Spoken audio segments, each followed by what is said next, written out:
ನಮಸ್ಕಾರ. ಹುತ್ತ ಕರ್ನಾಟಕ ಮುಂಜಾನೆ ನ್ಯೂಸ್ ರೌಂಡಪ್ಗೆ ಸ್ವಾಗತ. ನಾನು ಪ್ರಿಯಾಂಕಾ ಶ್ರೀಗುರು. ಬನ್ನಿ ಕ್ವಿಕ್ಕಾಗಿ ನೋಡೋಣ ಇಂದಿನ ಪ್ರಮುಖ ಸುದ್ದಿಗಳನ್ನು.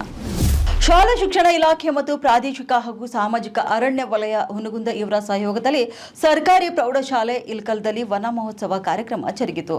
ಶಾಸಕ ವಿಜಯಾನಂದ ಕಾಶ್ಯಪ್ಪನವರ ಅವರು ತಮ್ಮ 55ನೇ ಹುಟ್ಟುಹಬ್ಬದ ನಿಮಿತ್ತ ಸರ್ಕಾರಿ ಬಾಲಕಿಯರ ಪ್ರೌಢಶಾಲೆಯಲ್ಲಿ 55 ಸಸಿಗಳನ್ನು ವಿದ್ಯಾರ್ಥಿಗಳಿಗೆ ನೀಡುವ ಮೂಲಕ ಪರಿಸರ ಪ್ರೇಮವನ್ನು ಮೆರೆದರು. ಬೀದರ್ ಜಿಲ್ಲೆಯಾದ್ಯಂತ ನಡೆಯುತ್ತಿರುವ ವಿಶೇಷ ಸಮಗ್ರ ಮತದಾರರ ಪಟ್ಟಿ ಪರಿಷ್ಕರಣೆ ಕಾರ್ಯದ ಅಂಗವಾಗಿ ಬೀದರ್ ಜಿಲ್ಲಾಧಿಕಾರಿ ಹಾಗೂ ಜಿಲ್ಲಾ ಚುನಾವಣಾ ಅಧಿಕಾರಿ ಶಿಲ್ಪಾ ಶರ್ಮಾ ಅವರು ಜಿಲ್ಲೆಯ ಕಾಡ್ವಾದ್ ಮತ್ತು ಕಮಠಾಣ ಗ್ರಾಮಗಳಿಗೆ ಭೇಟಿ ನೀಡಿ ಎನ್ಯುಮರೇಷನ್ ಫಾರ್ಮ್ ವಿತರಣೆ ಕಾರ್ಯಕ್ರಮವನ್ನು ಪರಿಶೀಲನೆ ನಡೆಸಿದ್ದಾರೆ. ಜಿಲ್ಲೆಯ ಎಲ್ಲ ವಿಧಾನಸಭಾ ಕ್ಷೇತ್ರಗಳ ಬಿಎಲ್ಒಗಳು ಜುಲೈ 29ರವರೆಗೆ ಮನೆ ಮನೆಗೆ ಭೇಟಿ ನೀಡಿ ಎನ್ಯುಮರೇಷನ್ ನಮೂನೆಗಳನ್ನು ವಿತರಿಸುತ್ತಿದ್ದು, ಮತದಾರರು ಅಗತ್ಯ ಮಾಹಿತಿಯನ್ನು ಸರಿಯಾಗಿ ಭರ್ತಿ ಮಾಡಿ ನಮೂನೆಗಳನ್ನು ಬಿಎಲ್ಒಗಳಿಗೆ ಸಲ್ಲಿಸುವ ಮೂಲಕ ಈ ಪ್ರಕ್ರಿಯೆಗೆ ಸಹಕರಿಸಬೇಕು ಎಂದು ಸಾರ್ವಜನಿಕರಲ್ಲಿ ಮನವಿಯನ್ನ ಮಾಡಿದ್ದಾರೆ. ಇನ್ನು ಜಿಲ್ಲೆಯಾದ್ಯಂತ ಇದುವರೆಗೆ 70,359 ಎನ್ಯುಮರೇಷನ್ ಫಾರ್ಮ್ಗಳನ್ನು ವಿತರಿಸಲಾಗಿದ್ದು, 2,073 ಅರ್ಜಿಗಳ ಮಾಹಿತಿಯನ್ನ ಡೇಟಾ ಎಂಟ್ರಿ ಮಾಡಲಾಗಿದೆ ಎಂದು ಮಾಹಿತಿಯನ್ನ ನೀಡಿದ್ದಾರೆ. ಕೆಂಪೇಗೌಡ ಜಯಂತಿ ವೇದಿಕೆಯಲ್ಲಿ ಕೇಂದ್ರ ಸಚಿವ ಹಾಗೂ ಮಾಜಿ ಮುಖ್ಯಮಂತ್ರಿ ಎಚ್.ಡಿ. ಕುಮಾರಸ್ವಾಮಿ ಅವರ ಬಗ್ಗೆ ಚಿಕ್ಕಬಳ್ಳಾಪುರ ಶಾಸಕ ಪ್ರದೀಪ್ ಈಶ್ವರ್ ಅವರು ಮಾತನಾಡಿರುವ ಅವಹೇಳನಕಾರಿ ಹಾಗೂ ಏಕವಚನ ಹೇಳಿಕೆಗಳಿಗೆ ಕ್ಷಮೆ ಕೇಳದಿದ್ದರೆ ರಾಜ್ಯಾದ್ಯಂತ ಉಗ್ರ ಹೋರಾಟ ಹಮ್ಮಿಕೊಳ್ಳಲಾಗುವುದೆಂದು ಭಾಲ್ಕಿ ಜೆಡಿಎಸ್ ಯುವ ಮುಖಂಡ ಅಜಯ್ ಕರ್ಸಣ್ಣ ಎಚ್ಚರಿಕೆಯನ್ನ ನೀಡಿದ್ದಾರೆ. ರಾಜ್ಯದ ಹಿರಿಯ ನಾಯಕ ಕುಮಾರಸ್ವಾಮಿ ಅವರ ಬಗ್ಗೆ ಅಗೌರವದಿಂದ ಮಾತನಾಡಿರುವುದು ಪ್ರಜಾಪ್ರಭುತ್ವದ ಮೌಲ್ಯಗಳಿಗೆ ವಿರುದ್ಧವಾಗಿದೆ. ಸಾರ್ವಜನಿಕ ಜನಜೀವನದಲ್ಲಿರುವ ಜನಪ್ರತಿನಿಧಿಗಳು ಮಾತಿನ ಮೇಲೆ ಸಂಯಮ ವಹಿಸಿ ಪರಸ್ಪರ ಗೌರವ ಕಾಪಾಡಿಕೊಳ್ಳಬೇಕು. ಸಂಪುಟ ಪುನರಚನೆ ವೇಳೆ ಸಚಿವ ಸ್ಥಾನ ಗಿಟ್ಟಿಸಿಕೊಳ್ಳಲು ಗ್ರಾಮ ಪಂಚಾಯಿತಿ ಸದಸ್ಯನಾಗಲು ಯೋಗ್ಯನಲ್ಲದ ಪ್ರದೀಪ್ ಈಶ್ವರ್ ಈ ರೀತಿಯ ಹೇಳಿಕೆಯನ್ನು ನೀಡುತ್ತಿದ್ದಾರೆ. ಆದ್ದರಿಂದ ಕೂಡಲೇ ತಮ್ಮ ಹೇಳಿಕೆಗೆ ಸಾರ್ವಜನಿಕವಾಗಿ ಕ್ಷಮೆ ಯಾಚಿಸಲೇಬೇಕು. ತಪ್ಪನ್ನ ಒಪ್ಪಿಕೊಂಡು ಕ್ಷಮೆ ಕೇಳದಿದ್ದರೆ ಜೆಡಿಎಸ್ ಕಾರ್ಯಕರ್ತರು ಹಾಗೂ ಯುವ ಘಟಕದ ನೇತೃತ್ವದಲ್ಲಿ ರಾಜ್ಯಾದ್ಯಂತ ಉಗ್ರ ಹೋರಾಟ ಆರಂಭಿಸಲಾಗುವುದೆಂದು ಅಜಯ್ ಕರ್ಸಣ್ಣ ಅವರು ಎಚ್ಚರಿಕೆಯನ್ನ ನೀಡಿದ್ದಾರೆ.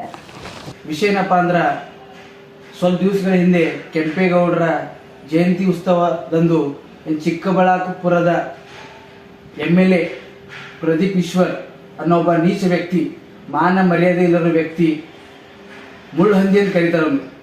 ಆ ವ್ಯಕ್ತಿ ಏನಂದ್ರೆ, ನಮ್ಮ ಕರ್ನಾಟಕ ರಾಜ್ಯದ ಜನಪ್ರಿಯ ಮಾಜಿ ಮುಖ್ಯಮಂತ್ರಿಗಳು, ಧೀಮಂತ ನಾಯಕರು ಹಾಗೂ ರೈತ ನಾಯಕ ಕುಮಾರಣ್ಣನ ಬಗ್ಗೆ ಬಹಳ ಹಗುರವಾಗಿ ಕೀಳ್ಮಟ್ಟಿಗೆ ಮಾತಾಡಿದ್ದಾನೆ. ಅವನಿಗೆ ಏನಾದರೂ ನಾಚಿಕೆ ಮಾನ ಮರ್ಯಾದೆ ಇದೆ ನಮಗೂ ಗೊತ್ತಿಲ್ಲ. ಆದರೆ ನಾನು ಒಂದೇನು ಹೇಳಕ್ಕೆ ಇಷ್ಟಪಡ್ತೀನಿ ಅಂದರೆ, ಆ ಪ್ರದೀಪ್ ಈಶ್ವರ್ಗೆ ಅವನು ಆ ಸಮಯದಲ್ಲಿ ಆ ಕೆಂಪೇಗೌಡ ಜಯಂತಿ ಉತ್ಸವದಲ್ಲಿ ಏನು ಮಾತಾಡಬೇಕಂತ ಸ್ವಲ್ಪನೂ ಕಾಮನ್ ಸೆನ್ಸ್ ಅನ್ನೋ ಮಾತಿಲ್ಲ. ಹೇಳಬೇಕೇನೆಂದರೆ, ಆ ಕೆಂಪೇಗೌಡರ ಜಯಂತಿ ಉತ್ಸವದಲ್ಲಿ ಏನು ಮಾತಾಡಬೇಕು ಅದು ಮಾತಾಡಿಲ್ಲ. ಸುಮ್ಮನೆ ಇವಾಗ 2ನೇ ಸಚಿವ ಸಂಪುಟದಲ್ಲಿ ಸಚಿವನಾಗಬೇಕೆಂದು ಸುಮ್ಮನೆ ಮೊದಲೇ ಡೇ ಬಂದಿಂದ ಕುಮಾರಸ್ವಾಮಿಗೆ ಬೈಯೋದು, BJP ಪಕ್ಷದವ್ರಿಗೆ ಬೈಯೋದು, ದೊಡ್ಡ ದೊಡ್ಡ ನಾಯಕರು ಟೀಕೆ ಮಾಡೋದು, ಮೋದಿಯವರು ಬೈಯೋದು, ಅಮಿತ್ ಶಾ ಅವ್ರಿಗೆ ಟಾರ್ಗೆಟ್ ಮಾಡೋದು. ಇವನು ನನ್ನ ತಿಳುವಳಿಕೆ ಪ್ರಕಾರ ಇವನು ಗ್ರಾಮ ಪಂಚಾಯತ್ ಮೆಂಬರ್ ಆಗೋಕ್ಕೂ ಲಾಯಕ್ಕಿಲ್ಲ. ಅನ್ಪಾರ್ಲಿಮೆಂಟ್ ವರ್ಡ್ ಪ್ರತಿದಿನ ಪ್ರತಿ ಡೇ ಇವನು ಸೋಷಿಯಲ್ ಮೀಡಿಯಾದಲ್ಲಿ ಹೀರೋ ಹೋಗ್ಬೇಕಂತ ಮಾಡ್ತಾ ಇದ್ದಾನೆ. ಇಂಥ ವ್ಯಕ್ತಿಗಳಿಗೆ ಯಾವುದೇ ತೂಕದ ಮಾತು ಇಲ್ಲ. ಸೊ ನಾನೇನು ಹೇಳಕ್ಕೆ ಇಷ್ಟಪಡ್ತೀನಿ ಅಂದರೆ, ರೈತ ನಾಯಕ ಕುಮಾರಣ್ಣ ಇವತ್ತೇನು ನಮ್ಮ ಭಾರತ ದೇಶದ ಒಂದು ಕೇಂದ್ರ ಸಚಿವರಾಗಿ ಏನು ಅವರು ಸೇವೆ ಸಲ್ಲಿಸ್ತಾ ಇದ್ದಾರೆ, ಇಡೀ ದೇಶ ನೋಡ್ತಾ ಇದೆ, ಇಡೀ ಕರ್ನಾಟಕ ಜನ ನೋಡ್ತಾ ಇದ್ದಾರೆ. ಆ ಕುಮಾರಸ್ವಾಮಿ ಅವರ ಪಾದದ ಧೂಳಿಗೂ ಸಮಾನ ಇಲ್ಲ ಈ ಮುಳ್ಳುಹಂದಿ ಪ್ರದೀಪ್ ಈಶ್ವರ್. ಪದೇ ಪದೇ ನಮ್ಮ ನಾಯಕರಾದ ಕುಮಾರಸ್ವಾಮಿ ಅವರ ಬಗ್ಗೆ ಈ ಥರ ಪದೇ ಪದೇ ಮಾತಾಡಿದರೆ ನಾನು ಭಾಲ್ಕಿ ವಿಧಾನಸಭಾ ಮತಕ್ಷೇತ್ರದಿಂದ ಎಚ್ಚರಿಕೆಯನ್ನು ಕೊಡೋಕ್ಕೆ ಇಷ್ಟಪಡ್ತೀನಿ. ಈ ಮುಳ್ಳುಹಂದಿ ಮಿಸ್ಟರ್ ಪ್ರದೀಪ್ ಈಶ್ವರ್ ನಮ್ಮ ನಾಯಕರಾದ ಎಚ್.ಡಿ. ಕುಮಾರಸ್ವಾಮಿ ಅವರಿಗೆ ತಕ್ಷಣ ಕ್ಷಮೆ ಯಾಚನೆ ಮಾಡಿಲ್ಲ ಅಂದರೆ ಗಲ್ಲಿಯಿಂದ ದಿಲ್ಲಿವರೆಗೂ, ಬಾಲ್ಕಿಯಿಂದ ಬೆಂಗಳೂರಿಗೂ JDS ಪಕ್ಷದ ಮೂಲೆ ಇದ್ದಂಥ ಕುಮಾರಣ್ಣ ಅಭಿಮಾನಿಗಳು, ದೇವೇಗೌಡರ ಅಭಿಮಾನಿಗಳು, ಪಕ್ಷದ ಕಾರ್ಯಕರ್ತರು ನಿಮ್ಮ ಮನೆ ಹತ್ರ ಬಂದು ಪ್ರತಿಭಟನೆ ಮಾಡಿ ಮನೆಗೆ ಮುತ್ತಿಗೆ ಹಾಕಬೇಕಂತ ಎಚ್ಚರಿಕೆ ಕೊಡೋಕೆ ಇಷ್ಟಪಡ್ತೀನಿ. ಬೀದರ್ನಲ್ಲಿ 4-5 ತಿಂಗಳಿಂದ ಸಿಗದ ವೃದ್ಧಾಪ್ಯ ವೇತನ ಹಣ, ವೃದ್ಧರ ಪಿಂಚಣಿ ಹಣವನ್ನೇ ನಂಬಿ ಬದುಕುತ್ತಿದ್ದಂತ ಕುಷ್ಠರೋಗಿಗಳ ಕುಟುಂಬಗಳು ಇದೀಗ ಕಂಗಾಲಾಗಿದ್ದಾರೆ. ಬೀದರ್ ತಾಲೂಕಿನ ಚಟ್ನಳ್ಳಿ ಗ್ರಾಮದ ಲೆಪ್ರೆಸಿ ಕಾಲೋನಿಯ 8 ಜನ ವೃದ್ಧರು ಇಲ್ಲಿ ಪರದಾಟ ನಡೆಸುವಂತಾಗಿದೆ. ಪಿಂಚಣಿ ಹಣ ಬರ್ದಿದ್ದಕ್ಕೆ ಎಲ್ಲರೂ ಕೂಡ ಭಿಕ್ಷೆ ಬೇಡ್ಕೊಳ್ತಿದ್ದೀವಿ. ಪಿಂಚಣಿ ಹಣವನ್ನ ನಂಬಿ ಬದುಕಿದ್ದ ವೃದ್ಧರ ಬಾಳಲ್ಲಿ ಇದೀಗ ಬಿರುಗಾಳಿ ಎದ್ದಿದೆ. ಉಪ್ಪು, ಅಡುಗೆ ಎಣ್ಣೆ ಸಹಾಯವಾಗುತ್ತೆ ಎಂಬ ಆಸೆ ಇತ್ತು, ಆದ್ರೆ ಅದಕ್ಕೂ ಕೂಡ ಹಣ ಬರ್ತಿಲ್ಲ. ಪಿಂಚಣಿ ಹಣ ಬರ್ದಿದ್ರೆ ನಾವೇನ್ ತಿನ್ಬೇಕು? ಕಾಡಿನಲ್ಲಿ ಕಲ್ಲು ಮಣ್ಣು ತಿನ್ಬೇಕಾ? ದಯವಿಟ್ಟು ನಮ್ಮ ಪಿಂಚಣಿ ಹಣ ಹಾಕಿ ಎಂದು ಸರ್ಕಾರಕ್ಕೆ ಮನವಿಯನ್ನ ಮಾಡಿಕೊಂಡಿದ್ದಾರೆ. बहुत दिन से पगार नहीं साहब, क्या करेंगे हम, मांगते खाते नहीं तो भूखे मरते और क्या है। कितने बार गए तो आता बोले नहीं चाह रहा, अभी क्या करेंगे। हैं? पगार पानी कुछ नहीं, हमको जंगल में क्या खाएंगे साहब। तुम तो हमको मदद करो, हम लंगड़े लाचार मोहताज क्या जाएंगे। ಇಲ್ಲಿ ಯಾರು ಬರಂಗಿಲ್ಲ ಹೆಂಗ ನೋಡ್ಲಕ್ಕದು ನಿಮಗೆ ನೋಡ್ಲಕ್ಕ ಯಾರು ಬಂದ್ ಹೋಗಲ್ಲ ಇಲ್ಲಿ ಹಿಂಗ ಏನು ಎತ್ತ ಯಾರು ಕೇಳಲ್ಲ ಹೆಂಗ ಆಫೀಸರ್ಸ್ ಅದು कोई भी नहीं आया हमको पूछने। गवर्नमेंट ऑफिसर्स नहीं आता क्या इधर तुम पूछने के लिए हम नहीं पूछे भी तो आता जाओ बोल रहे, अभी क्या बोलेंगे। अब मैं डीसी ऑफिस को जाके आई। हाँ हाँ इधर जाओ कोई नहीं आता क्या इधर नहीं आए कोई भी। वहाँ डीसी ऑफिस को गए तो हाँ जाओ अम्मा करते बोले तो वैसे कागज पड़े और क्या करेंगे। हैं? कुछ नहीं करे, पगार नहीं पानी नहीं कुछ नहीं। हम जंगल में क्या खाना, झाड़ के पत्ते क्या मट्टी खाना। लाई हुआ तो हमारे को गोली मारो, हम मरने तैयार है। हाँ हमारे को बहुत बेदारी आ गई। तुम्हारा नाम क्या मेरा नाम मैरून भी है। ಏನಿದೆ ಸಮಸ್ಯೆ ನಮಸ್ಕಾರ, ನಮ್ಮ ಹೆಸರು ತಂಗ್ಯಮ್ಮ. 2-3 ತಿಂಗಳಾಯ್ತು ನಮ್ಮ ಪಗಾರ ಇಲ್ಲ, ಏನಿಲ್ಲ, ಏನು ತಿಂಬದು ನಾವು ಸಾಯ್ಬೇಕ ಮುದುಕರು, ನಮ್ಮ ಕೈಲಾಗಲ್ಲ ಹೋದಾಡಕ. ಹಾಂ ಏನು ಮಾಡಿ ಏನು ತಿಂಬದು ನಾವು ಸಾಯ್ಬೇಕಲ್ಲ ಅಡ್ಯಾಗ. ಹಾಂ ಪಗಾರ ಇಲ್ಲ ಏನಿಲ್ಲ ನಮ್ಗೆ. 8 ಮಂದಿಗೆ ಪಗಾರ ಬರ್ಬೇಕಿಲ್ಲ, ಎಲ್ಲ ಸಾಯ್ಲಾತಾವ. ಅದ್ರ ಕೈಲಾದವರು ಹೋಗ್ಯಾರ ಬೀಳಕ್ಕೆ, ನಮ್ಮ ಕೈಲಾಗಲ್ದಿಕ್ಕ ಮನೆ ಸಾಕ್ತೀವಿ. ಹಾಂ ಅಮೃತ ಕೊಂಡ್ಕೊತ ಉಪ್ಪು ಎಣ್ಣೆಗಾರ ಬರ್ತಾವ ಅಂದ್ರೆ ಆಸೆ ಇತ್ತು, ಅದು ಭೀ ಬರೋಣ್ರಿ ಪಗಾರ ಸಾರಿ. ದಯಮಾಡಿ ನಮ್ಮ ಪಗಾರ ಕಳಿಸಿರಿ. ಒಟ್ಟು 7-8 ಮಂದಿಗೆ ಇಲ್ಲ ಸರ್ ಪಗಾರ, ಎಲ್ಲ ಬೇಡ್ಕೊಳ್ಳೋಕೆ ಹೋಗ್ಯ ಪಾಪ. ನಾನು ಕೈಲಾಗಲ್ಲ, ನಮ್ಮ ಮನೆಯಾಗಿದ್ದೀನಿ. ಇರ್ಬೇಕ ಏನು ಮಾಡೋದು ಸರ್. ಹಾಂ ಪಗಾರ ಇರಲಿಲ್ಲ ನಾವು ಏನು ತಿಂಬರಿ. ಆ ಪಗಾರ ಬಂದಾಯ್ತು, ಉಪ್ಪು ಎಣ್ಣೆ ಗಂಜಿ ಎಲ್ಲ ಕುಡಿತೇವೆ. ಹಾಂ ಈಗ 2-3 ತಿಂಗಳು ಅಂದ್ರೆ ಏನು ಸಾಯ್ಬೇಕಾಯ್ತು ಇರ್ಬೇಕಿಲ್ಲ ಅಡ್ಯಾಗ ನಾವು. ಹಾಂ ಇದಕ್ಕೆ ದಯಮಾಡಿ ನಮ್ಮ ಪಗಾರ ಕಳಿಸಿ 8 ಮಂದಿಗೆ. ಕಳೆದ 1 ತಿಂಗಳಿಂದ ಮಳೆ ಬಾರದೆ ಕಂಗಾಲಾಗಿದ್ದ ತಾಲೂಕಿನ ರೈತರಿಗೆ ಕೊನೆಗೂ ಮುಂಗಾರು ಮಳೆ ನೀರಾಳ ತಂದಿದೆ. ಜೂನ್ ತಿಂಗಳು ಪೂರ್ತಿ ಮುಂಗಾರು ಕೈಕೊಟ್ಟಿದ್ದರಿಂದ ಕೃಷಿ ಚಟುವಟಿಕೆಗಳು ಸಂಪೂರ್ಣ ಸ್ಥಗಿತಗೊಂಡಿದ್ವು. ಆದರೆ ಪ್ರಸ್ತುತ ಜಿಟಿ ಸುರಿಯುತ್ತಿರುವ ಮಳೆಯಿಂದಾಗಿ ಕಮಲನಗರ ತಾಲೂಕಿನ ಮದ್ದನೂರು ಗ್ರಾಮದಲ್ಲಿ ರೈತರು ಸಮಾಧಾನದ ನಿಟ್ಟುಸಿರು ಬಿಟ್ಟಿದ್ದಾರೆ. ಇನ್ನು ಮಳೆ ರಾಯನ ಆಗಮನವಾಗ್ತಿದ್ದಂತೆ ಮದ್ದನೂರು ಗ್ರಾಮದ ರೈತರು ತಮ್ಮ ಹೊಲಗಳನ್ನು ಹದಗೊಳಿಸುವಂತ ಕೆಲಸದಲ್ಲಿ ನಿರಂತರಾಗಿದ್ದಾರೆ. ಮಣ್ಣು ಹದಗೊಳಿಸುತ್ತಿದ್ದಂತೆ ಬಿತ್ತನೆ ಕಾರ್ಯವನ್ನು ಕೂಡ ತೀವ್ರಗೊಳಿಸಿದ್ದಾರೆ. ರೈತರು ಸರ್ಕಾರದ ರೈತ ಸಂಪರ್ಕ ಕೇಂದ್ರಗಳ ಮೂಲಕ ಸಿಗುವಂತ ರಿಯಾಯಿತಿ ದರದ ಬೀಜಗಳು ಖರೀದಿಗೂ ಕೂಡ ಮುಂದಾಗಿದ್ದಾರೆ. ಇದು 12,000 ಕುರುಗಿದ ತಂದೆವು ಬಿತ್ಲಕ್ಕೆ ಹೋದ್ರೆ ಏನದ ಬೀಜ ಗೊಂಬೆಳತ್ತು. ಗೊಂಬೆಳ ಕಡೆಯಿಂದ ಏನದ ಮರಕ್ಕೆ ಇದು ಟಿಕ್ಟಾಕ್ ತಂದು ಕೆಸಿ ಬಿತ್ಲತ್ತಿದ್ದೇವೆ. ಇದು ಅಂದರೆ 2 ಬಟ್ಟಿಗೆ ಬೀಜ ಬೀಳ್ತಾವೆ. ಅದ್ರ ಕಡೆ ಅಂದ್ರೆ ಇದು ಟ್ಯಾಕ್ಟರ್ ತಂದು ಬಿತ್ಲತ್ತಿದ್ದೇವೆ. ಅದು ಮಳೆ ಏನದ ಬಿಲ್ಕುಲ್ ಸಾಧಾರಣ ಮಳೆ ಆಗ್ಯದ. ಅದೇ ಇವತ್ತು 2-3 ಬಟ್ ಹಸಿ ಆಗ್ಯದ.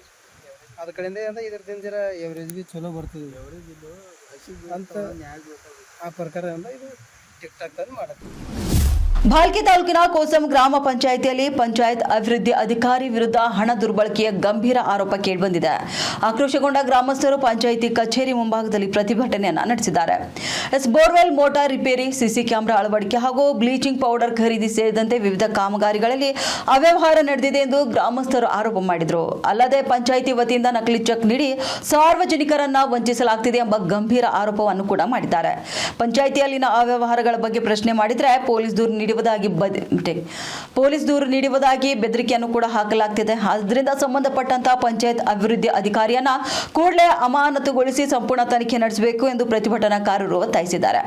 ಪ್ರತಿಭಟನೆ ತೀವ್ರಗೊಳ್ಳುತ್ತಿದ್ದಂತೆ ಸ್ಥಳಕ್ಕೆ ಭಾಲ್ಕಿ ತಾಲೂಕು ಪಂಚಾಯತ್ ಕಾರ್ಯನಿರ್ವಾಹಕ ಅಧಿಕಾರಿ ಭೇಟಿ ನೀಡಿ ಗ್ರಾಮಸ್ಥರ ಅಹವಾಲು ಆಲಿಸಿದ್ದಾರೆ. ಗ್ರಾಮದಲ್ಲಿರುವ ಹದಗೆಟ್ಟ ರಸ್ತೆ ಹಾಗೂ ಮೋರಿಗಳನ್ನು ಶೀಘ್ರದಲ್ಲೇ ದುರಸ್ತಿಗೊಳಿಸುವುದಾಗಿ ಭರವಸೆಯನ್ನು ನೀಡಿದ್ದಾರೆ. ಅಲ್ಲದೆ ಗ್ರಾಮಸ್ಥರು ಕೂಡ ಸಲ್ಲಿಸಿರುವಂತಹ ದೂರುಗಳ ಕುರಿತು ಸಮಗ್ರ ತನಿಖೆ ನಡೆಸಿ ತಪ್ಪಿತಸ್ಥರ ವಿರುದ್ಧ ಸೂಕ್ತ ಕ್ರಮ ಕೈಗೊಳ್ಳುವುದಾಗಿ ಅಧಿಕಾರಿಗಳು ಭರವಸೆಯನ್ನು ನೀಡಿದ್ದಾರೆ. ನಮಸ್ಕಾರ. ಇವತ್ತು ಕೋಸಂ ಗ್ರಾಮ ಪಂಚಾಯತಿ ಮಾತಾಡ್ತೀವಿ. ನಾನು ಪವನ್ ನಾವೆಲ್ಲ ಇದಂತಿದ್ದ ಕೋಸಂದಾಗ ಫುಲ್ ಜನ ಇದ್ದೀವಿ. ಇಲ್ಲಿ ಯಾಕೆ ಸ್ಟ್ರೈಕ್ ಮಾಡ್ತೀವಿ ಅಂತಂದ್ರ ನಮ್ಮ PDO ಅವರ ಒಂದ್ ಕೆಲಸ ಇಲ್ಲ, ಫೋನ್ ಹಚ್ಚಿ ರೆಸ್ಪಾನ್ಸ್ ಮಾಡಲ್ಲ. ಏನ್ರ ಅಂದ್ರೆ ಪೊಲೀಸು ಕಂಪ್ಲೇಂಟ್ ಮಾಡ್ತಾರ.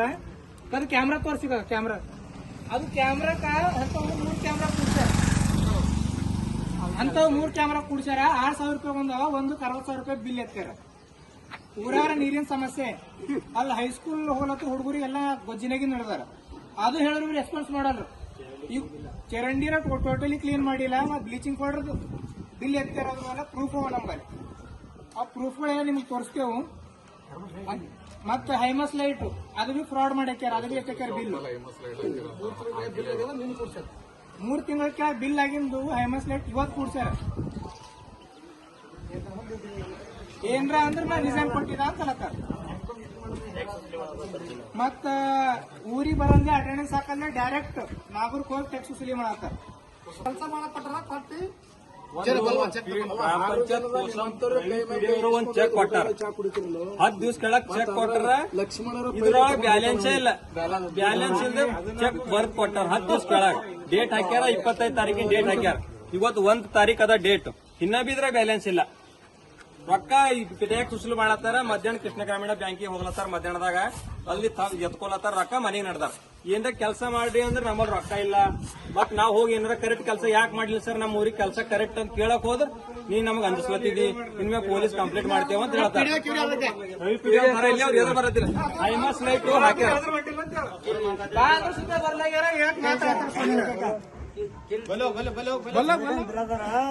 ನೀವು ಸಾವಿರಾಗಿ ಒಂದು ಹೆಣ್ಕೊಂಡ್ ಮಾಡಿ 2 ದಿನ ಮಾಡ್ತಾ ಅಂದಾರ. ಒಂದು ತಾಲೂಕಾಧಿಕಾರಿಯಾಗಿ ಇವರು 2 ದಿನ ಹೆಡ್ಕೊಂಡ್ ರಿಪೇರ್ ಮಾಡ್ತಾ ಅಂತ ಹೇಳಿ ಪೈಪ್ ಎತ್ಕೊಂಡ್ ಹೋಗ್ಯಾರ, ಎಬ್ಸ್ಕೊಂಡ್ ಹೋಗ್ಯಾರ. ಇವತ್ತಿಗೆ ಬೀದರ್ನಲ್ಲಿ ಕೈಕೊಟ್ಟ ವರ್ಣದೇವ, ರೈತಾಪಿ ವರ್ಗ ಕಂಗಾಲು. ಮಳೆ ಬಾರದಿದ್ರೂ ಕೂಡ ಧೈರ್ಯ ಮಾಡಿ ಬಿತ್ತನೆಗಿಳಿದ ಅನ್ನದಾತ.